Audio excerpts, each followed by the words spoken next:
Segan and I taking you through another day of Seahawks training camp and a lot to get to as we continue on here. We had a chance to catch up with Jake Bobo as well, one of the fan favorites on that Seahawks roster. He played 11 regular season games last season, 2 catches, 20 yards, and of course, he had a big touchdown catch in the NFC Championship win over the Rams. Bobo Paul seems to always be in a good mood. He was yesterday when we talked to him about how things are going so far. It's been great so far, especially with this team. It's a lot of fun, a lot of yapping out there between the guys. Obviously, my 4th year, so I'm familiar with kind of the personnel of this team. New offense, obviously, but we're out there having a lot of fun. Yeah. You mentioned year 4 for you. Just first off, congrats on that, to have this run in the NFL. Kind of what you've been through this before, your expectations, your hopes during training camp for you personally. Yeah, I mean, for me it's interesting, right, because I'm in an interesting position where it's kind of difficult to set goals, especially on the field. Yeah. For me, the last few years, it has just come down to contributing. You never know what's going to happen kind of personnel-wise, but we've got guys in the receiver room that are going to command the ball as they should. And for me, it's, kind of fit in where I can get in and get in where I fit in and make plays when that's asked of me, and then make plays on special teams and kind of just see where the season takes me. So for me right now, it's all about just kind of bettering my own game instead of, setting real goals. You mentioned the receivers, and we talked about on this show. It's loaded. It's the so amount fun. of talent. Tell me about this room. Well, it's great. The talent is obviously there, like you said, but what people don't see is kind of the mesh we've got as a group. It's a really, really solid group, starting with Coop, and then Jax. There's a lot of personality, a lot of really good personality in that room, and so meetings are a lot of fun. Practices are a lot of fun, and then I think, obviously, like you said, the playmaking is a product of that. There was a point this offseason where you may not have been part of that receiver I know. room. I know. Jacksonville offers you that contract, and all of a sudden the Seahawks, whoa, wait a minute. We got to bring him back. How'd that make you feel to be a bit of a wanted man in the offseason, the fact that Seattle wanted you back? I was honored, obviously. It was a great problem to have. But obviously wanted to be here, wanted to be in Seattle, wanted to be with this group, and, wanted to be with this city. It has kind of found a special place in my heart and my wife's heart especially. But we have a lot of fun here. We're glad to be back, obviously, and excited to get the season underway. Did you think for a minute, though, that that Jacksonville thing was going to happen? Oh, absolutely. Absolutely. And it was sad. But then, thankful to the guys upstairs for making that work financially and moving some things around. But like I said, it was a great problem to have. A little stressful because we didn't want to leave. But we're so glad it worked out the way it did. We're going to talk about that wedding ring in a second, but we got to talk about the Super Bowl ring first. You come up with a huge catch against the Rams. You guys go to the Super Bowl, take care of business there, and you celebrate. You get the ring, the banner's up, but we're hearing it from all the guys. It's all about running it forward. Talk to me about that mindset. Yeah. Well, I think it's in a lot of guys on this team, it's kind of naturally ingrained. You celebrate for maybe a week, go to the parade. The parade's a great time. Obviously, as you guys saw, probably a little bit too good of a time. But then I think in, the position that we're in, you naturally snap back into, okay, now let's get back to work. For me, I go down to Florida to get some sun in the wintertime.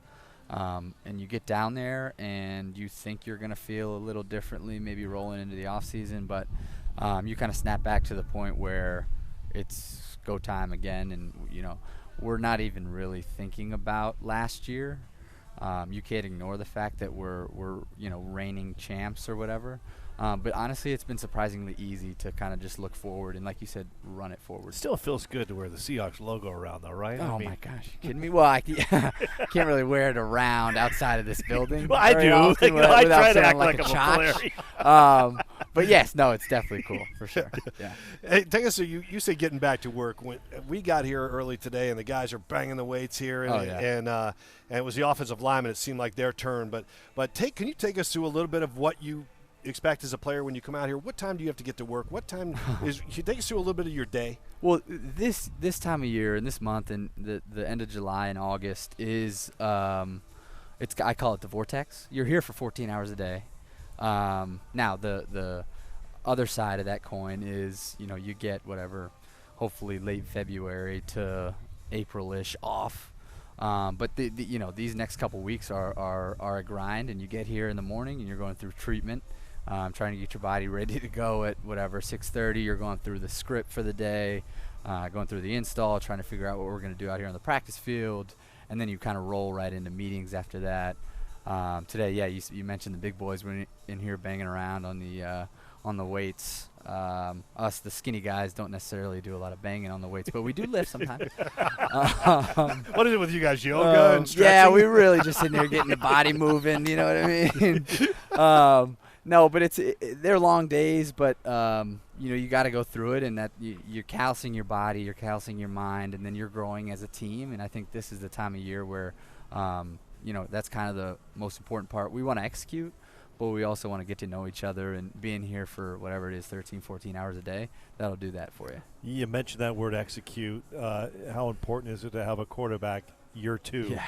And what does that mean to have Sam Darnold, a second year under his belt here now in Seattle, starting his second year with the Seahawks? The cool thing about Sammy is there's not a lot of change in who he was last year at this time versus now. Yeah. He came in and immediately took command of this offense and this team, and I guess maybe personality-wise, we've got to know him a little better and who he is and how he operates. But I think, honestly, last year at this time, he was about as kind of intertwined with this team as you can be, and he's taken that forward. How about a little bit more the lighter side of football? We've talked a lot about HBO's Hard Knocks being out here. Oh, my gosh. Have you had much of a chance to experience it so far, and what do you think? I mean, it's cool. My family and I were actually talking about this. To be like, you get people on the outside get an inside look, and you kind of get to show people what you experience on a day-to-day and who we are as a team. Now, the actual, practical carrying out of that when there are cameras and mics and all that everywhere isn't necessarily the most enjoyable. But again, I think if you look at it as we're trying to show people on the outside who we are as a team and who we are as an organization, that part's pretty cool. Yeah. Every June 27th, we celebrate Paul Sylvia's birthday. All right, happy birthday. But now we're going to celebrate your wedding day. All right. You got to remember that. I've been There married we 30 go. years. Make sure. Something done. is coming. June 27th? June 27th. Well done. Yeah. So I Happy, want to keep that going. Happy belated. How was it? Everything go well? It was fun? great. Yeah, it was a great time. It was a really, really good time. Again, too good of a time at points. But, yeah, it was awesome. Is it weird that your ring is bigger than hers, though? Your Super Bowl ring? Well, the Super Bowl ring doesn't make an appearance too often. So on most days, she does have the bigger ring, which is good. We'll keep it that way. That's good. And she's a former volleyball player at Duke. Yeah. So you two, it's you got a little competitive spirit between you two, right? We've got a little competitive spirit. She's got a lot of competitive spirit. Obviously, like you mentioned, research well done. She was a heck of a volleyball player at Duke.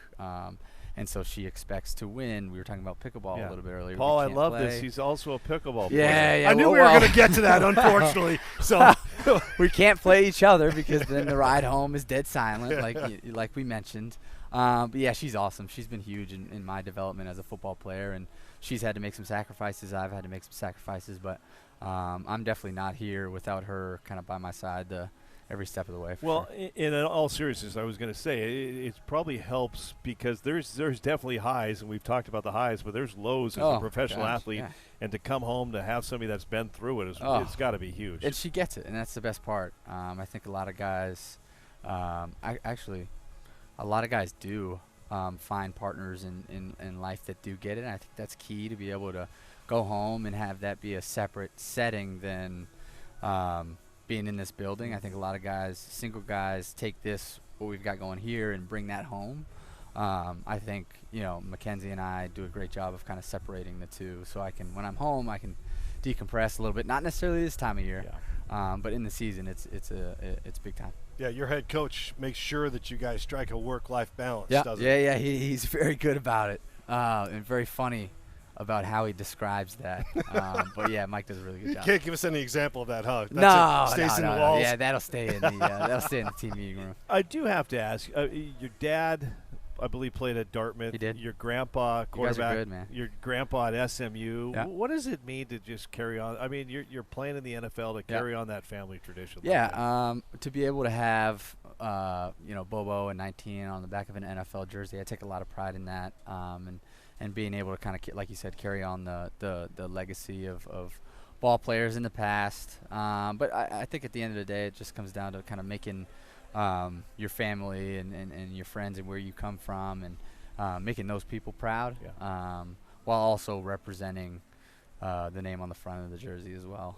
So it's been a lot of fun doing that. Yeah, it's fun to watch you and other towns, especially on the East Coast. A lot of your family and friends show up, and you're like one of the last guys to make your way to the locker room, and you don't come back out. That's got to be really special to have that time to visit. It's so awesome. Yeah. It's so awesome to be able to kind of bring people along with you on a journey. It's been a lot of fun. NBA team that you grew up watching? Well, it wasn't the Sonics. No, I know that, unfortunately, exactly. It's the Celtics. I'm I a big kind of was guy. thinking it was going to be the Celtics. Yeah. Oh, Sixers. Yeah. You a little worried about the Sixers team now? I think a lot of hands in the kitchen on the Philadelphia 76ers right now. So it'll be interesting to see how that plays out. Well, listen, Jake, we appreciate your time today, man. Great Thanks, visiting guys. with you always, and Appreciate best of luck as you get started. Thank you, guys. Appreciate it.